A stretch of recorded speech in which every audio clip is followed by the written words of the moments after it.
Jordan Peterson's 2018 interview with Helen Lewis from GQ magazine is, in my opinion, the greatest display of debating you will ever see. In this video, I'm going to review all of the best exchanges whilst revealing the hidden genius of Jordan Peterson and demonstrating how you can easily implement these tricks into your own life. So let's get into it. You say in the book, there is masculine order and feminine chaos.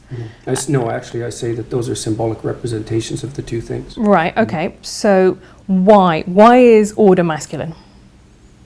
I think it's because our primary social hierarchy structures are fundamentally masculine. And that's not the patriarchy? Well, it's not the modern idea of the patriarchy, that's for sure. That's my idea of the patriarchy, which is a system of male dominance of society. Yeah, but that's not my sense of the patriarchy. So what's yours? Well, in what sense is our society male-dominated? The fact that the vast majority of wealth is owned by men, the vast majority of capital is owned by men. Women do more unpaid labour. Very tiny proportion of men, and a huge proportion of people who are seriously disaffected are men. Most people in prison are men. Most people who are on the street are men. Most victims of violent crime are men. Most people who commit suicide are men. Most people who die in wars are men. People who do worse in school are men. It's like, where's the dominance here precisely?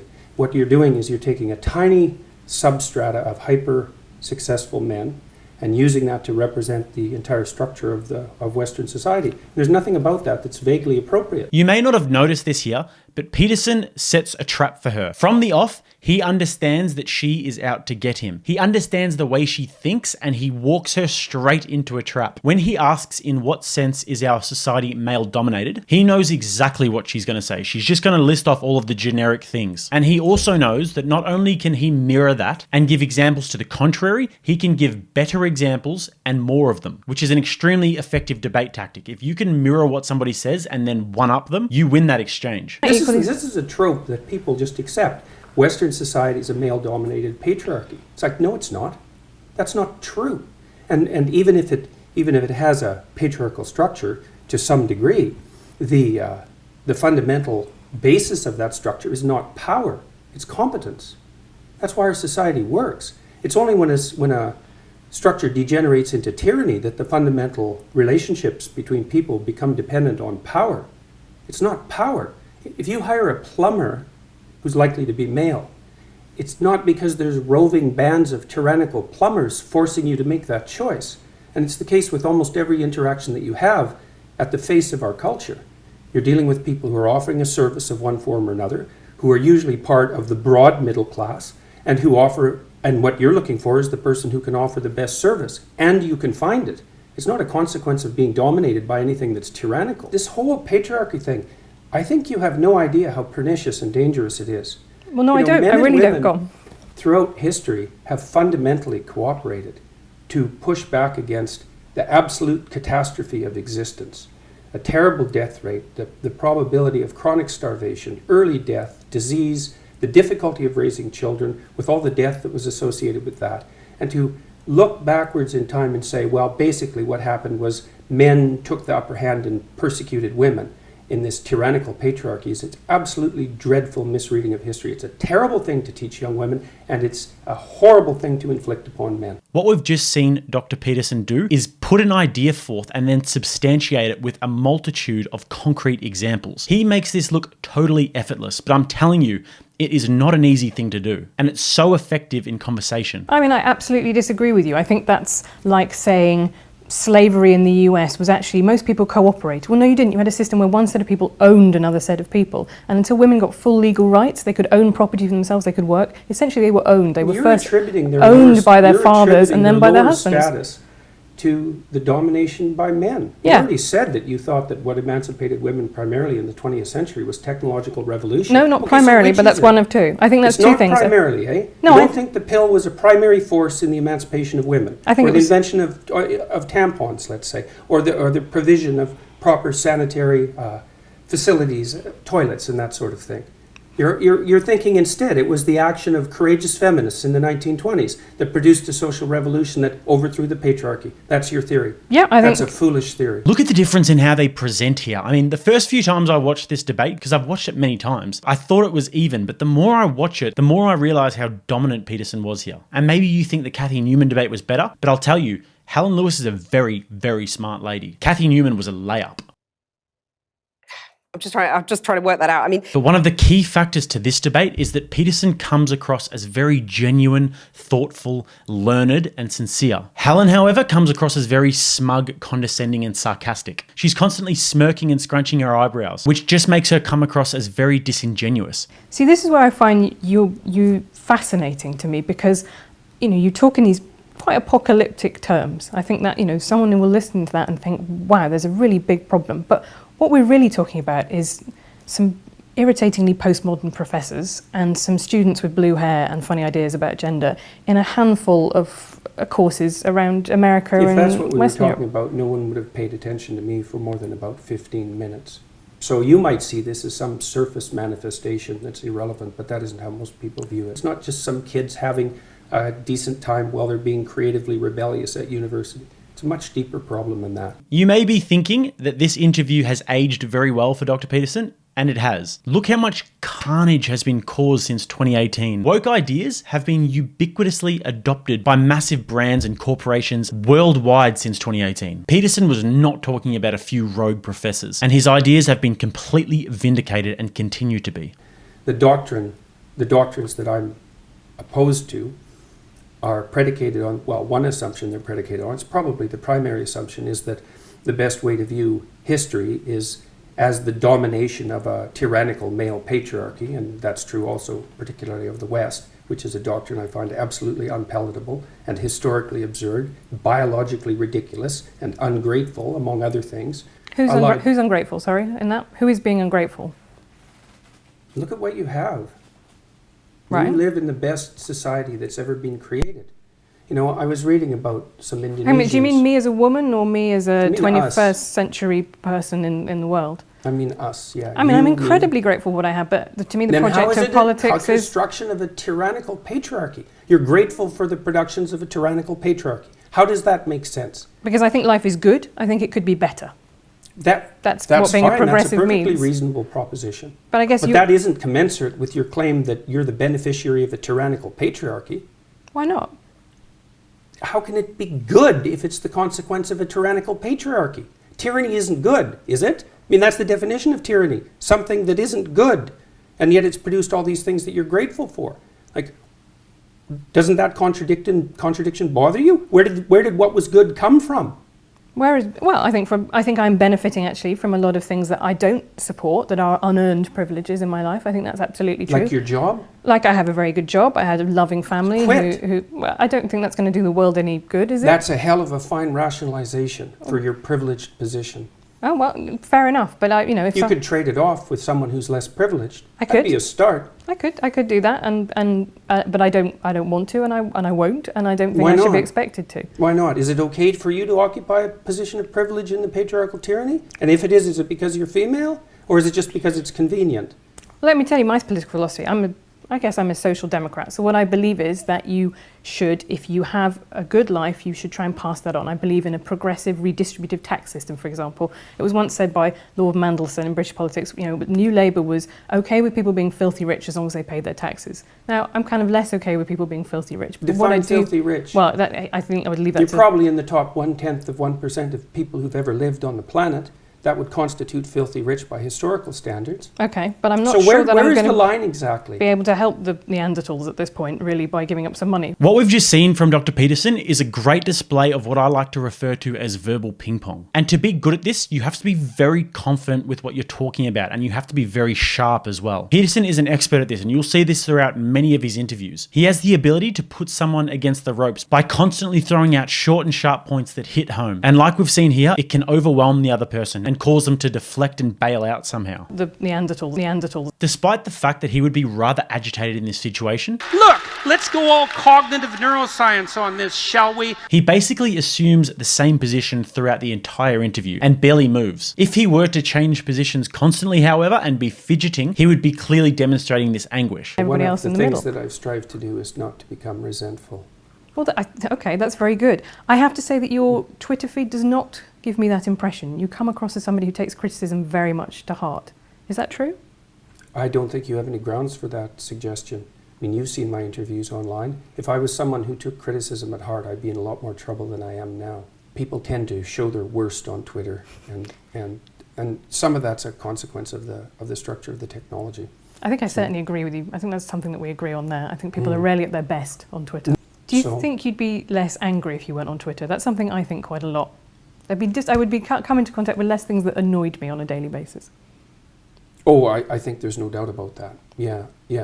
I think that's definitely the case. Did you pick up on that? She started off by saying that he takes things personally to heart. She's trying to appeal to his ego, but Peterson does a fantastic job of separating his ego from the idea at hand. He deflects the personal attack and instead points out that the claim is simply unsubstantiated. If, on the other hand, he got defensive about that, then he would be accepting her presupposition. Furthermore, she goes on to say, do you think you'd be less angry on Twitter? And then tries to empathize with him, saying, oh, that's what happens to me all the time. This is a typical interrogation technique. She's trying to build rapport with him in a way that she understands him and that he feels comfortable to open up about the fact that, you know what, I'm just really an angry old man. But she must have forgot who she was interviewing, because Dr. Peterson is an expert in behavioral psychology, obviously, and he knows exactly what she is doing here. So what he does is he meticulously balances being thoughtful, honest, and non-combative with not incriminating himself and falling for her trap. And that's easier said than done, because you have to be watching exactly what she's doing and be very cognizant of this. Now for step 3 in her little trap. You write in 12 Rules for Life about having had violent impulses that you didn't act on, and I think in Maps of Meaning you sort of elaborate on that. You say you fantasize about stabbing a classmate in the neck, and you're very clear about the fact that you've never ever thought that you would take those seriously. But it just does make me think whether or not are you somebody who thrives on anger, who finds anger to be something that they need in their life, that they find motivates them to do the things that they need to do. Those are two different questions. Okay, you can answer them both. One is whether I thrive on it, and the answer to that is most certainly not.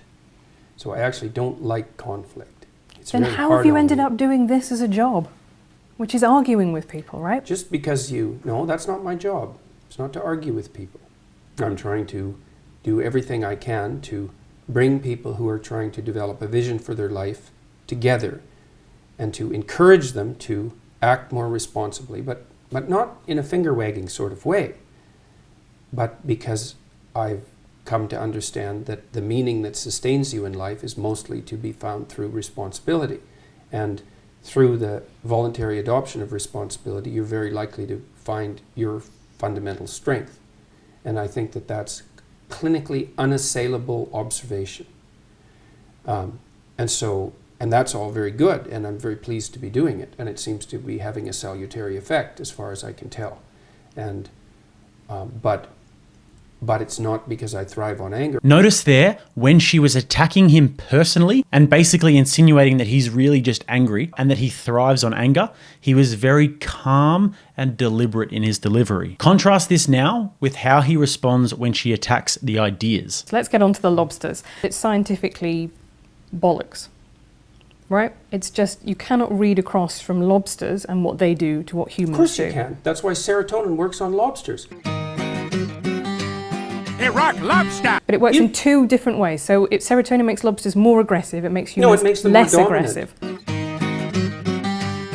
Hey, rock lobster! Right? That's No, what happens. that's not right. That Serotonin makes human beings more dominant but less aggressive.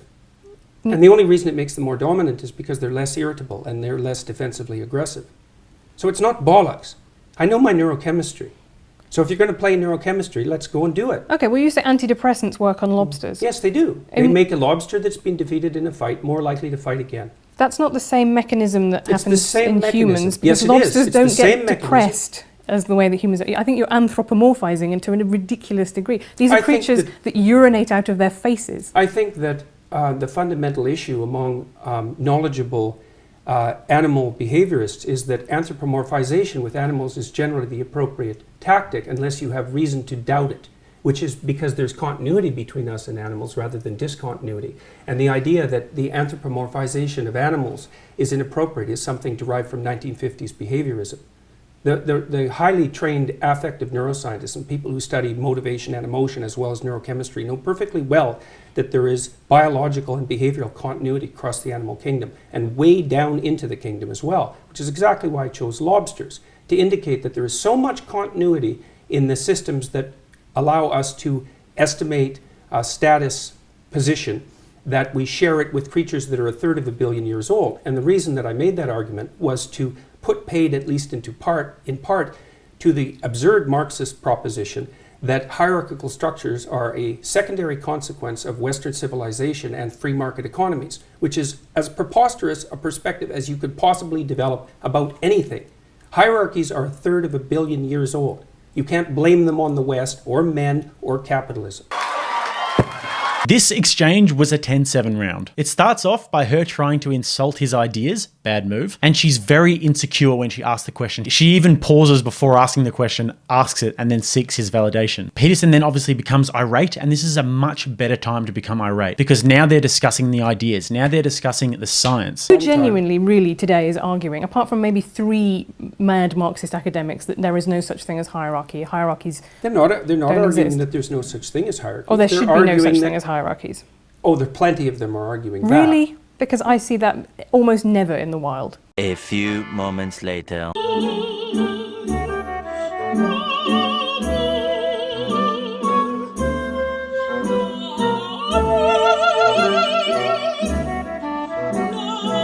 As an argument, I see people think that hierarchy should be based on merit and What they do should you be more think? What do you equal. think the demand for equality of outcome is if it's not an attempt to flatten hierarchies or to eliminate them? What else could it possibly be?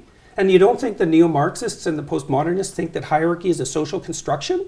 Like, you're not talking about the same people that I know, Right. that's for sure. But this- Everything's a social construction for the social constructionists, including hierarchies. But I just don't think that is a very widely held view in the world. Another trick that Peterson uses is he constantly leads people to their own flaws in their arguments. Rather than telling them how it is and jamming it down their throats, he asks a series of questions that attack their ideas from multiple different angles. And oftentimes, he can lead them to a point where the flaws in their argument are so apparent that they've either got to admit defeat or deflect. The Neanderthals. Other things you said, for example, like women wear rouge because it reminds men of ripe fruit. Right, well, for a Well, why start, do you think women wear rouge? I have absolutely no idea, but Right, I will tell you. That's really not a very good answer. Well, yeah, you said before there were lots of things you don't know the answer to, but I'll tell you Yeah, one but thing. I'm not Most right, criticizing your perspective on this. You're criticizing mine, so I'm presuming Okay, you but let have an me- alternative idea. Why do you think women wear makeup? I Why do you think there are an they wear enormous makeup? number. But let's go back to why women wear rouge because it reminds men of ripe fruit. Okay, first of all, not all ripe fruit is red. Why would you want we to? Do you evolved want color vision to detect ripe fruit. Do you want to eat women? No, I think unless men are having sex You with might ripe want to fruit, taste them. that's not really well. And where is the evidence that women who are redder in the cheeks have more offspring? What do you think happens during a that's- sexual flush? But that's the key point, isn't it? Is that you would expect, actually, if this is a sexual selection, that women who are Yeah, redder one of the would have hallmarks more of children. one of We the would get hallmarks of- progressively redder one over of time. the hallmarks of youthful skin is the proclivity for it to flush red. And yes, youthful women have more children. It's a primary sign of fertility. What we're seeing here is a perfect example of the type of body language when you're showing somebody that you're intensely studying what they're saying. It's a way of telling somebody, I'm watching exactly what you're doing and saying, and you can't get anything past me, so don't try any bullshit. Because in the book you say that actually if you feminize men, that might give them more of a, might have more of an allure towards, these very fascistic Oh, there's no ideologies. doubt about that. That's standard psychoanalytic. That's like psychoanalysis 101. If you repress something, it comes back with a vengeance. Okay, so tell me what you mean by feminizing in that sense. Because to me, if you don't mind me saying so, you are a man who is quite feminine. You're in touch with your feminine side. You are very well dressed. You talk a lot about your diet. You've talked about your emotions. I hate talking about my diet. Right, but you cry in public. You enjoy spending time with your kids. All of these things that are not sad, isn't it? but they're not stereotypically male, and I think that's very admirable. Pretty strange behavior for a patriarchal tyrant. Well, that's why I think that you're probably, in some ways, you're not a patriarchal tyrant, or that actually all of our programming, if you want to call it that in biology, is overcomable, because you are... It's integratable. Right, but you are a man who some people would say has a lot of feminine traits like that, and I don't... Do you think that means that you are now being in the allure of authoritarian fascistic ideologies because you're baking cakes? Oh, I notice the allure. And then what do you do with that? Work to live such that there's no temptation in that, which is also what I recommend to everyone else. Right. If you see any temptation in that, then you should straighten yourself up real quick. So, and that's what I've done for decades. She just gave away exactly how she feels about men. She said that he's feminized because he dresses well. He's wearing a nice suit. He's not exactly wearing a turtleneck, tight jeans and hooped earrings. She mentioned his diet. Since when did men not worry about their diets? And then the most telling of them all, spending time with your kids. And I'm so surprised that Peterson didn't pick up on this. There are so many men out there who not only enjoy spending time with their kids, but live and breathe their children. They sacrifice everything for their kids. They work their whole lives to provide for their families. So no, I wouldn't say that spending time with your children is not something that's typically a male attribute. You certainly don't want to devalue the notion of winning. If you're doing something necessary, you should reward people who are particularly good at it. It's part of the definition of it being necessary. So, and you don't want to control aggression any more than you want to control sex. You want to integrate it. And if it's integrated, that's the integration of the shadow from the Jungian perspective, and something I talk a lot about in my lectures. It's like you need to have the capacity for danger. You need to be dangerous, but you need to learn how to not use it except when it's necessary. And that is not the same as being harmless. Harmless, that's a terrible virtue. It's like a rabbit. There's nothing virtuous about harmlessness. It just means you're ineffectual. Yeah, I think I would agree. Well, I think there are some people who through their harmlessness become iconic and they become symbols. I think the Gandhi and the principle of non-violence. He's not harmless. He just transcended his deep violence. That is a completely different thing. Okay. Without that capacity, there would have been no way he would have had the strength of character that he had. He was an integrated person, not a harmless person. Okay. That's a very, very different thing. So what I find very interesting about your thinking, I find it quite slightly baffling, is that I don't really see how all the pieces fit together.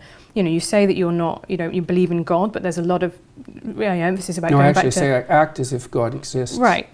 But, which is actually my definition of belief. Okay, but that then doesn't, to me, tessellate very obviously with your insistence that we know actually it's just about pure science, and there's not a, because I can what insistence that it's just about pure science? Well, I wrote Maps of Meaning. There's no insistence in that it's just about pure science. Okay, but you I make said appeals that to there were science. two very different. You make appeals to science all the time. You say, well, this is what the literature says, and the trouble with God is that ultimately you can't say this is what the literature says. There is no literature. Which is why I don't say anything about the scientific status of God. Another telling exchange. Her worldview is basically patriarchy, power and oppression, and everything is a result of the patriarchy. His worldview, however, is much more nuanced. He strives to understand metaphysical ideas of God and good and evil, etc. But at the same time, he's a clinician and he understands the importance of science. So his worldview actually balances those two things. And that sort of worldview and trying to understand the relationship between God and science is an idea that many of the greatest thinkers of all time have tried to reconcile. It's probably the biggest question that you could possibly tackle. The idea that something should be consistent. You were talking about the necessity for consistency in ideology. It's like I'm not hearing what you think. I'm hearing how you're able to represent the ideology you were taught. And it's not that interesting because I don't know anything about you. I could replace you with someone else who thinks the same way. And that means you're not here. That's what it means. It's not pleasant. So you're not integrating the specifics of your personal experience with what you've been taught to synthesize something that's genuine and surprising and engaging in a narrative sense as a consequence. And that's the pathology of ideological possession. It's not good. And it's not good that I know where you stand on things. Once I know a few things, it's like, why have a conversation? I already know where you stand on things. That was such a powerful passage there. And if you guys have seen Good Will Hunting, that's my favorite movie of all time. And that passage there reminds me of that park bench scene. Does that encapsulate you? I bet you don't know where I stand on all things. I would hope that was true. Okay, let's talk about transgender issues. That's fun. What do you think I think about transgender issues? I suspect that you think that gender expression, gender identity are fundamentally social constructs, but I could be wrong. No, I believe that there are definitely some biological differences between the sexes. We've observed them. I do believe that gender is a hugely powerful social structure that we've built on top of that it is largely, but not entirely, socially constructed. I would make a very big distinction there between adults and between children. I think that would be a good distinction to make, right, yeah. But I think we are very quick to diagnose and treat children in a way that I find, and not waiting for the research, and that I find concerning. Yeah.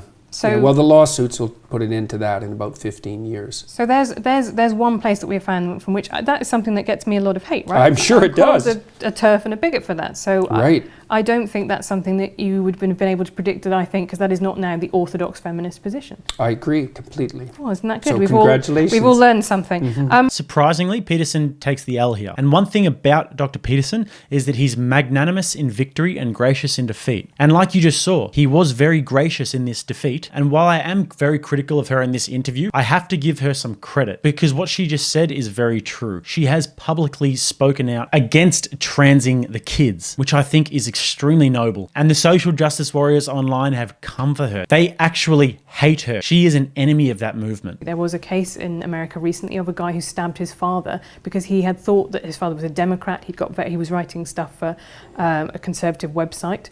He'd got very into the Pizzagate conspiracy theory. He's probably paranoid. Right, so there are people who take this stuff very, very seriously, and they latch onto it. What's your point? I'm saying that, how much responsibility do you feel that you have, particularly guys, the alt-right, who, as you say, some of them have enjoyed your work, and say, no, I'm not one of you guys. I'm not with you guys. They haven't enjoyed my work. I've definitely read bits on the internet. Read more. Okay. Find some evidence. I'm extraordinarily sick and tired of this particular accusation/line of questioning.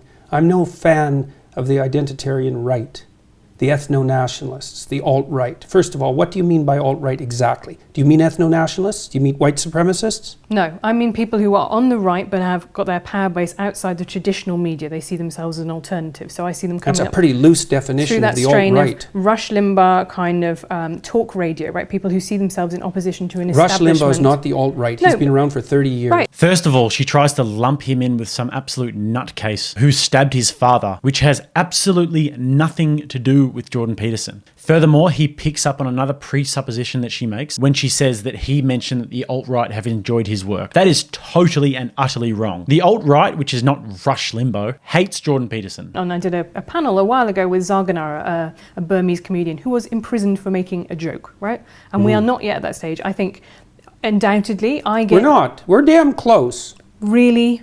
How about the guy with the pug in the UK? Count Dankula. That's the one. Right, but he did actually, That was a joke.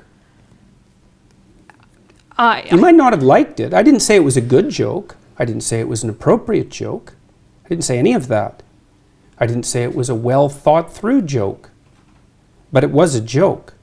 Yeah, I just fundamentally don't believe that it was a joke. I believe that it was camouflaged as a joke, and that's what it kind of comes across. Right, and well, that's exactly what you would believe if you were inclined to persecute comedians. No, I'm not inclined to persecute someone. Well, you're inclined to persecute him. I don't think he's a comedian, and I don't think I would have to go and look at the circumstances of that case. But I think he didn't like his girlfriend's pug and thought he would teach it to do something reprehensible as a joke. That there was the greatest example of her cognitive dissonance throughout the whole interview, and Peterson actually bailed her out there. She started off by virtue signaling that she was on a panel with some Burmese lady who'd been locked up for a joke. How terrible, right? And then Peterson points out a direct and blatant example of a comedian being arrested in her country. And she's shell-shocked, and he could have just sat back and gone, gotcha. But he put out his hand and didn't quite let her bury herself. And that was just a perfect example of cognitive dissonance, because on one hand, she tries to propagate this view that she was on this panel and that she doesn't believe that people should be persecuted for jokes. But if it's something that she doesn't quite agree with, then that's fine to persecute him for jokes. And lastly, in what is just a perfect end to the interview, she tries to do a bit of a speed round with him, and he just handles this like a master, which you're about to see. So if you got value from this video, guys, make sure to like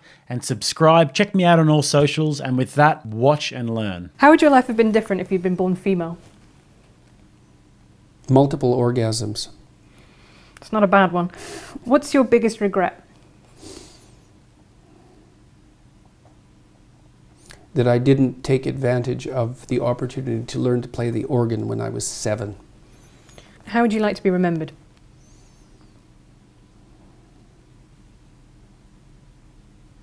As someone honest.